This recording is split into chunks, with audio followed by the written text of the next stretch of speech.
Hey, you're listening to Spare Notes. My name is Jonah Evans. I talk to artists about the things that push and pull at them in the act of creating and or performing, and I try to get to know them a little better.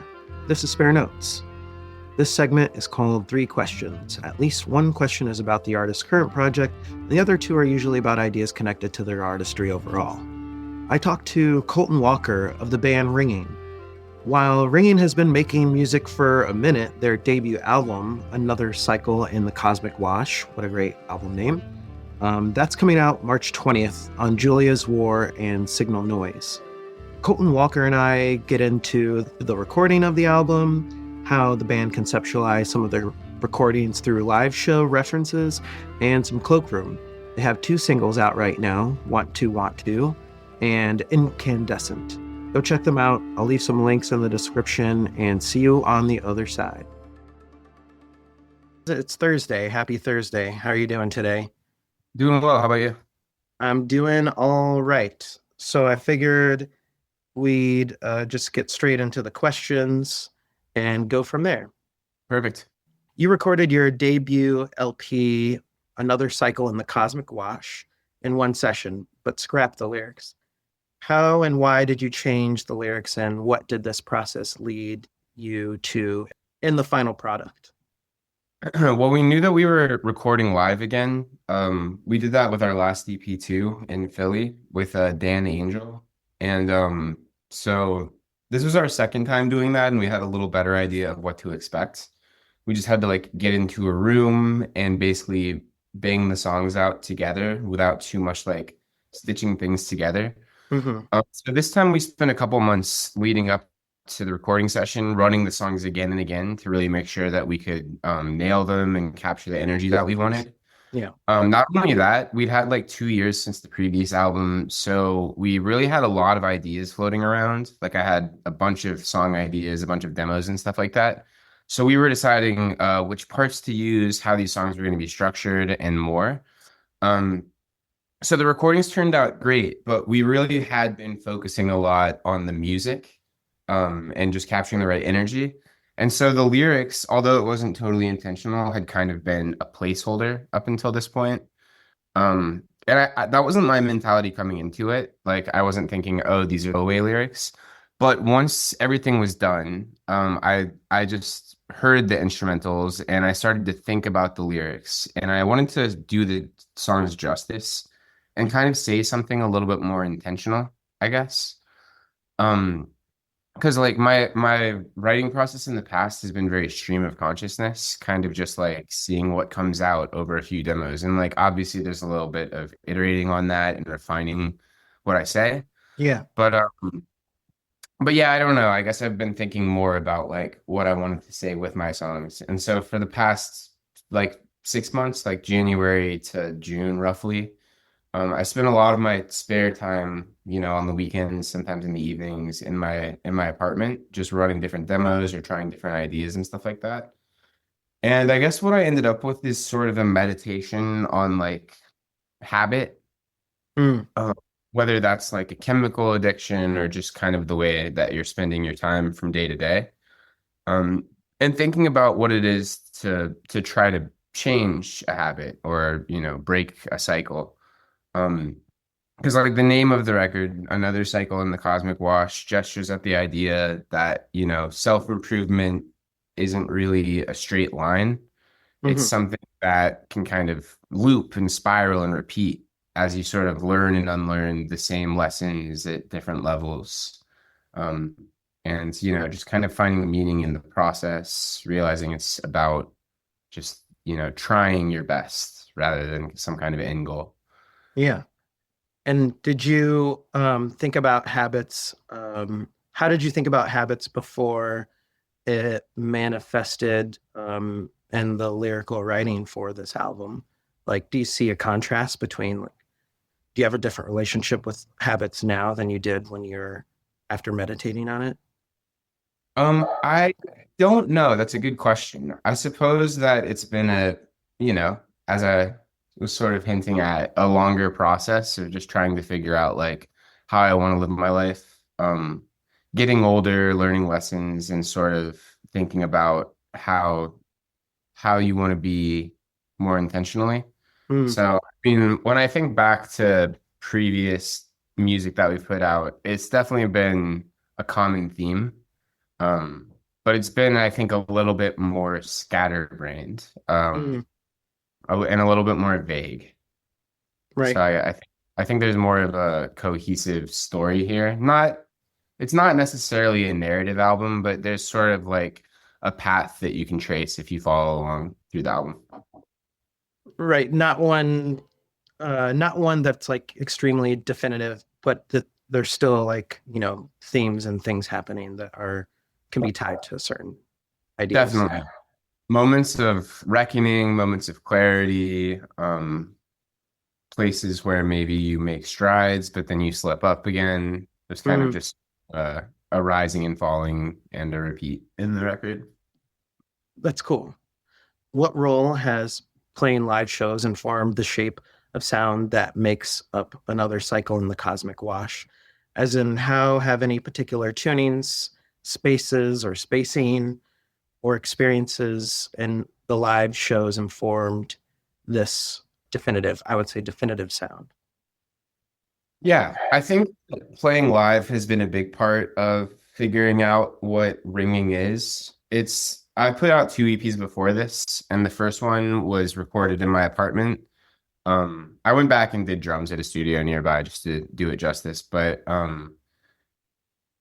before that, I'd never played with a band, and Mm, there wasn't really a specific energy to the music. But I think that as we've played more live shows, we've kind of just felt and seen like what seems to work and make people react. And it's not entirely just like driven by audience reaction or anything like that. There's sort of like a two-directional almost conversation with the crowd. mm, But, we like to be really loud. That's something that we've done from the beginning.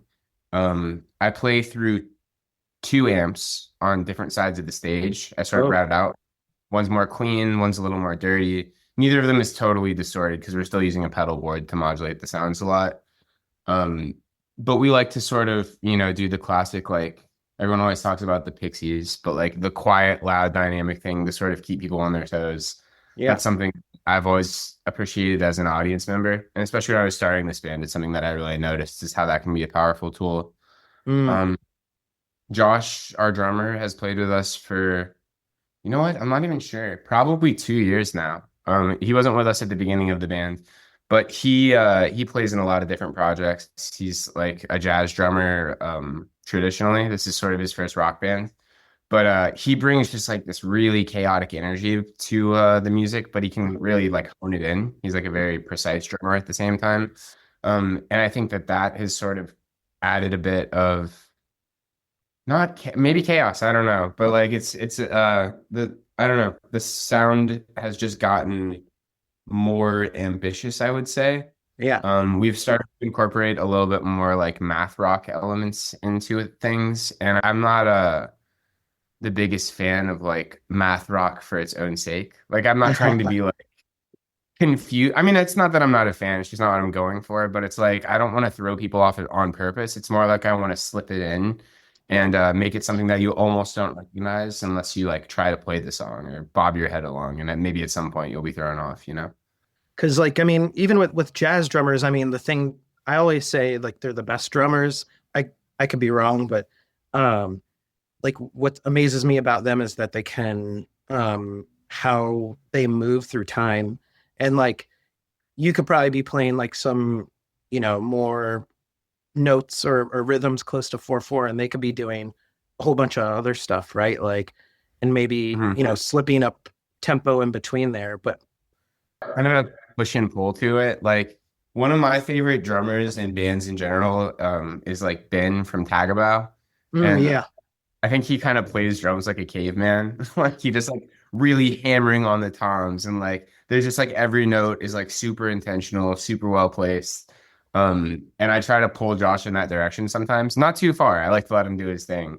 But it's just I think there's kind of a fun tension there between like what he's used to playing, which is like every note on the kit, versus like really hitting specific notes hard and making them count. And I think that the place that we've landed over the last 2 years has really worked for us. Yeah, I love it. And I mean, I feel like the emphasis on each song on the album comes through of like what each song wants to do and how it wants to exist, you know? I'm glad to hear that. Yeah. Yeah, I think there's a good amount of variety and like song length and energy and style with Yeah, like hopefully a cohesive thread, like the chord choices and stuff and the lyrical content. But I think so for sure. And I guess I'm curious about like the two amps. Like, so are you playing through different pedals also when you have those two amps on each side of the stage? no, it's the same pedal board. I used to use like an AV pedal, or AVY, I think it's called, which allows you to like play out of one or the other, which was cool. I mean, I got kind of over the gimmick of it, but I used to sometimes like play something on one side and switch it over to the other side and then hit both. And then for a while we had a second guitarist, Nancy Mao, but she graduated school and is trying to figure out some career stuff, so we're back down to a three piece. Hmm. And for a while I was playing out of one amp when we had two guitars because I didn't just want to overpower that, you know. Yeah. But I missed it. And being back to a three piece, I think it really does something cool to it. It creates this sort of like weird stereo effect. Yeah. Um, and just makes it sound fuller, you know? It's like for a three piece, I think we can really fill up the room. And I think the two amps is like a huge part of that. Mm. But now we just run it out of like Memory Man, like an EHX Memory Man. Okay. It has like a mono output or a stereo output. And I plug into both. So now there's some sort of differences between what's coming out of the two amps when that pedal's on. And on some of the songs, you might hear like things kind of get really feedbacky and just go like, that's always the memory man at the end of the chain. And Mm. when we that's we do that live too, and it works very well. I think it came through really cool on the album. Um, and yeah, that even amplifies it even more because it's doing a little bit of like stereo panning and stuff like that. So I love that. Yeah, because I can feel the text, like the texture of the album is super thick, and it's just like you can feel all the levels of sound like kind of wiping on each other. yeah. Last question. What are one to three songs that have either A, inspired you in some way, B, pulled you out of a dark mode or bad winter blues, or C, influenced how you compose music and why? There's a song called Deep Sea Station by Cloakroom. Oh, Um, yeah. I love that song. yeah, yeah, off of their first LP, which was called Further Out. I've been a big fan of like I think it was called the Infinity EP, with like bending on it and stuff. Yeah. But Further Out was like the first vinyl record that I ever bought when I was in college. Mm. And I love that whole thing, the way it starts, a lot of the like little instrumental interludes. I feel like it was almost like an homage to Failure likes to do those on their records. Yeah. But Deep Sea Station is just this crazy outro, or I don't know if a closing track rather. Yeah. Um, Booming as hell. It's got the caveman drums I was talking about. I think the drummer's name might be Bobby. I'm sorry if I'm getting that wrong. He definitely one of them is Bobby. Was that the drummer? I'm not sure. I'm not sure. Yeah. Maybe a 10-minute song, which I also really like. We have a few songs that are longer on here. It just hits really hard. I used to try to play it on guitar. I mean, I got there, I figured it out. But it's like this really long, winding chord progression. Takes forever to repeat. Like subtle variations between like it's almost like an A B part, but again, it's like one big part that loops. Which like now I would say reminds me more of like My Bloody Valentine too. Or like there's a number of bands that do this, but it's just like these songs that go so long until they repeat. And you don't really notice it, or I didn't, unless you try to play it. Because it like the way that they work it in is so natural feeling, you know? It's I don't know if it's like the lyrics or the vocals rather that like pull it together and make it less confusing because they Yeah. just kind of like follow together and feels natural. And it does also have that like quiet, loud, dynamic structure, I guess. But I think there's a lot of elements of that song that like really work their way into like my musical DNA. A big influence on like my songwriting and just my sensibilities in general.